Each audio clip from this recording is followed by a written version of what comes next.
বন্ধুরা, আজকের 24/7/2024 3 টাইমের জন্য মিডিল এবং টার্গেট নাম্বার দিলাম।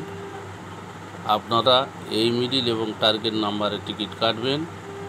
আর গতকাল 23 তারিখে যে টার্গেট নাম্বার দিয়েছিলাম, সারাদিনে কত প্রাইস খেলেছে আপনারা রেজাল্টের সাথে মিল করে আগে দেখবেন। যদি আমার নাম্বারে প্রাইস পড়ে, পছন্দ হয়, তবে আপনারা 24 তারিখে আমার এই মিডিল এবং টার্গেট নাম্বারে টিকিট কাটবেন। সবাই ভালো থাকুন, সুস্থ থাকুন, আর আপনারা লাইক, শেয়ার, কমেন্ট এবং সাবস্ক্রাইব করবেন, এটা আপনাদের কাছে অনুরোধ করলাম। এবার দেখুন আপনারা আজকেকার মিডিল এবং টার্গেট নাম্বার।